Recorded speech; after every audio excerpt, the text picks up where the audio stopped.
সবাইকে স্বাগত জানাচ্ছি নিউজ 24 এর নিয়মিত আয়োজন চট্টগ্রাম প্রতিদিন সংবাদে আপনাদের সঙ্গে আছি আমি আসিফ টিপু। আর মাত্র ঘন্টা খানেকের অপেক্ষা, বিকেল 4টায় চট্টগ্রামে পৌঁছাবেন জিম্মি দশা থেকে মুক্ত এমবি আব্দুল্লাহর 23 নাবিক। এর আগে দুপুর 12টার দিকে কুতুবদিয়া থেকে জাহানমণিতে চট্টগ্রামের পথে রওনা দেন তারা। মাসখানেকের উৎকণ্ঠা, উদ্বেগ আর অনিশ্চিত অপেক্ষার অবসানে স্বস্তি ফিরেছে পরিবারে। সিয়াম সোহেল ও নয়ন বড়ুয়া জয়ের তথ্য ছবিতে ডেস্ক রিপোর্ট। অবশেষে ঘরের পথে 23 নাবিক। কুতুবদিয়ায় নোঙ্গর করা এমভি আব্দুল্লাহ থেকে এমভি জাহানমণিতে ফিরছেন চট্টগ্রামে, যেন যুদ্ধ জয়ের পর স্বদেশে ফেরা। এই মুহূর্তে ছেড়ে যাচ্ছে জাহানমণি 23 যে নাবিক, সেই নাবিক নিয়ে চট্টগ্রামের উদ্দেশ্যে রওনা হয়েছে যে জাহানমণি 3 সেটি। জিম্মি অবস্থায় একসময় হয়তো আপন ঠিকানায় ফেরার আশা ছেড়ে দিয়েছিলেন নাবিকরা। উৎকণ্ঠায় প্রতিটা দিন পার করেছে এক একটা পরিবার। সব জল্পনা কল্পনা শেষে ফিরছেন আপনজনদের কাছে, তাই কমতি ছিল না উচ্ছ্বাসের। দীর্ঘ সময় প্রিয়জনদের অনুপস্থিতিতে খানিকটা অভ্যস্ত নাবিকদের স্বজনরা, কিন্তু এবারের ফেরা অন্যরকম।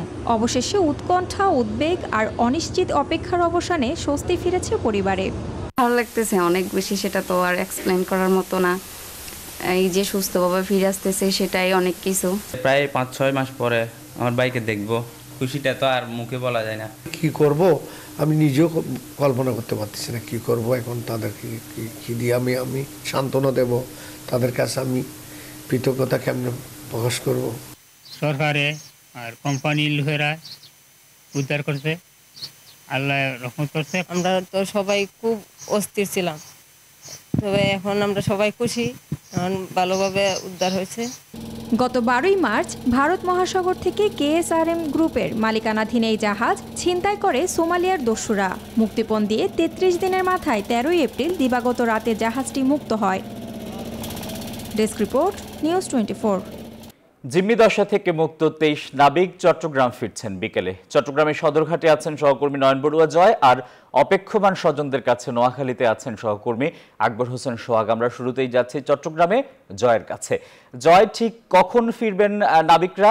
ঘাটের প্রস্তুতি কেমন দেখছেন?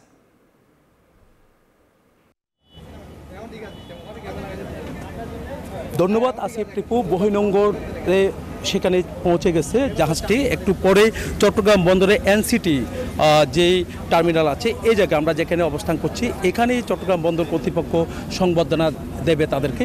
তো এখানেই দেখতে পাচ্ছেন যে জাহাজগুলো এসেছে, সেই জাহাজের পাশে এই জাহাজটি এখানে অবস্থান নেবে। আমরা একটু কথা বলতে চাচ্ছি, আমার পাশেই আছেন জাহাজের মালিক পক্ষ আছেন, ডিএমডি আছে KSRM-এর। আমরা একটু কথা বলতে চাচ্ছি।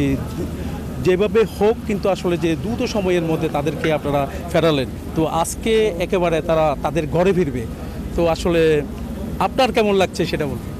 আলহামদুলিল্লাহ, আজকের দিনটা হচ্ছে আল্লাহর কাছে শুকরিয়া জ্ঞাপন করার দিন। দুটো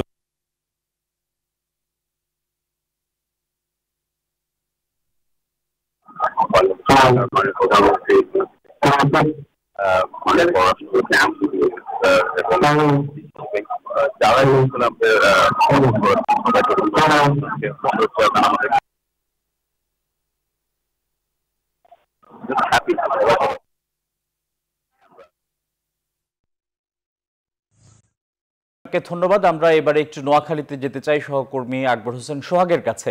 সোহাগ, অপেক্ষমান স্বজনদের কি খবর আছে আপনার কাছে?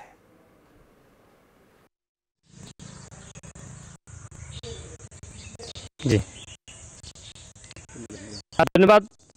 আপনি যেমনটা জানতে চেয়েছেন, আমি আছি এখন নোয়াখালীর রাজুদের বাড়িতে। সোমালিয়ায় জলদস্যুর হাতে জিম্মি থাকার 1 মাস পর মুক্তি পাওয়ার পর রাজু এখন চট্টগ্রামে আছে। চট্টগ্রামে রাজু এবং আরেকজন আছে চাটখিলে, দুজনে নোয়াখালীর। এখন আমি আছি নোয়াখালীর কোম্পানিগঞ্জের রামপুরে রাজুর বাড়িতে। এখন আমি কথা বলবো রাজুর কি অবস্থা আপনার। রাজু তো আসার অপেক্ষা আছে, আপনার কেমন অনুভূতি আপনার কাছে? আমার ছেলে মোহাম্মদ আনোয়ার রাজু রমন থেকে 23 নাবিক সহ সোমালিয়া জলদস্যুর হাতে আটক ছিল।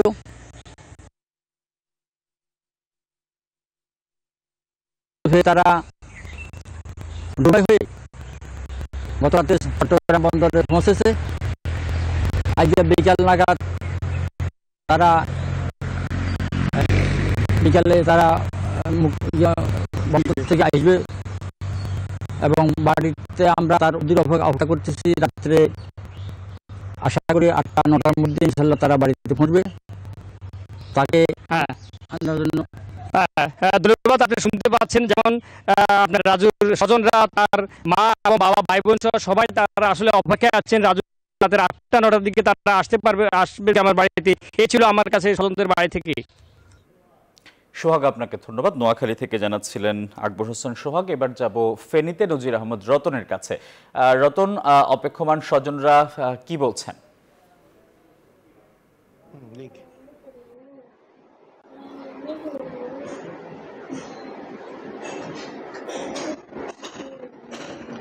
ধন্যবাদ আসিফ টিপু।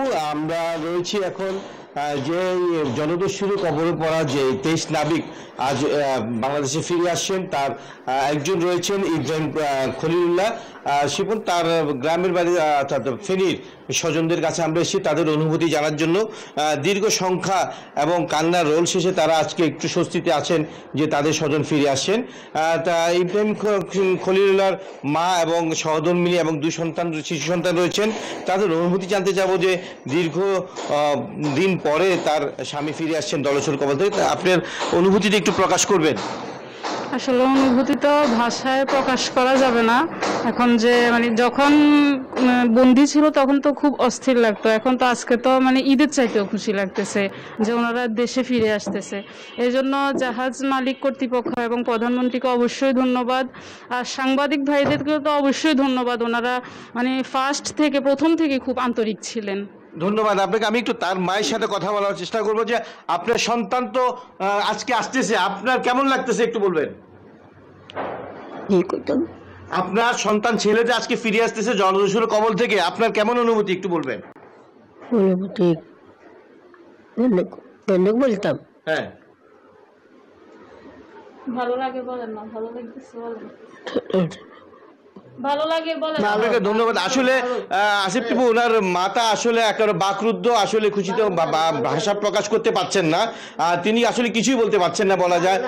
তো তাদের এক হিসেবে বলা যায় তাদের খুশিতে বন্যা বয়ে যাচ্ছে, তাদের পরিবারের মাঝে তাদের স্বজন ফিরে আসছেন। তো এই ছিল আমার কাছে ফেনী যে ইব্রাহিম খলিলুল্লাহ নাবিক, যে এমবি আবদুল্লাহ নাবিক ইব্রাহিম খলিলুল্লাহ ফিরে আসছেন তার সবশেষ খবর।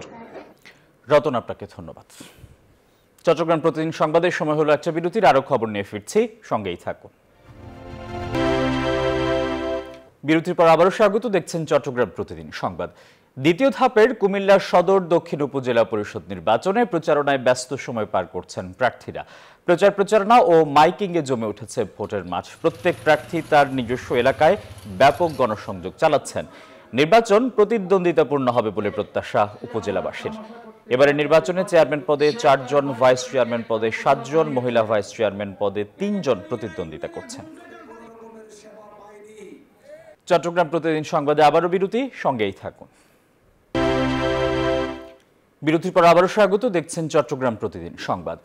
ভোট কেন্দ্রে হুমকি, ব্যানার ছিঁড়ে ফেলা ও সমর্থকদের মারধরের অভিযোগে সংবাদ সম্মেলন করেছেন চাঁদপুর সদর উপজেলা পরিষদের চেয়ারম্যান প্রার্থী আয়ুব আলী। দুপুরে সংবাদ সম্মেলনে আয়ুব আলী জানান, নির্বাচনী প্রচারণা করতে গিয়ে কর্মী সমর্থকরা প্রতিনিয়ত বাধা, হুমকি ও হামলার সম্মুখীন হচ্ছেন। এসব বিষয়ে রিটার্নিং কর্মকর্তা বরাবর অভিযোগ দায়ের করেন চেয়ারম্যান প্রার্থী আয়ুব আলী। চট্টগ্রামে আলোচিত দন্ত চিকিৎসক কোরবান আলী হত্যা মামলার আসামি গোলাম রসুল নিশান তার বিরুদ্ধে দায়ের হওয়া মামলা প্রত্যাহারের দাবি জানিয়েছেন। দুপুরে চট্টগ্রাম প্রেস ক্লাবে সংবাদ সম্মেলন করে তিনি এই দাবি জানান। চট্টগ্রাম বিশ্ববিদ্যালয় ছাত্রলীগের সাবেক সহসভাপতি নিশান বলেন, এলাকায় মাদক, নানা অবৈধ কাজের প্রতিবাদ করা একটি পক্ষ তার বিরুদ্ধে নানা অপতথ্য ছড়িয়ে তার রাজনৈতিক ক্যারিয়ারকে কলুষিত করার চেষ্টা করছে। নিহত দন্ত চিকিৎসক কোরবান আলীর ছেলে আলী রেজা কিশোর গ্যাং নিয়ে নানা সময়ে এলাকায় মহড়া দেয় বলেও দাবি করেন নিশান।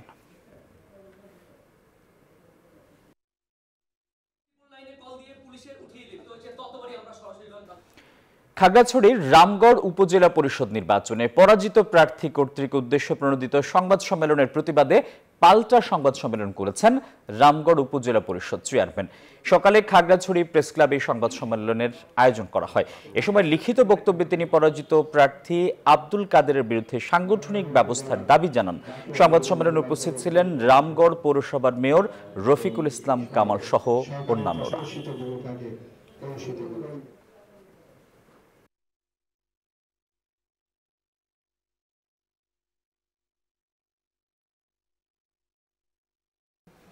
আর এই ছিল চট্টগ্রাম প্রতিদিন সংবাদে। সবাইকে ধন্যবাদ।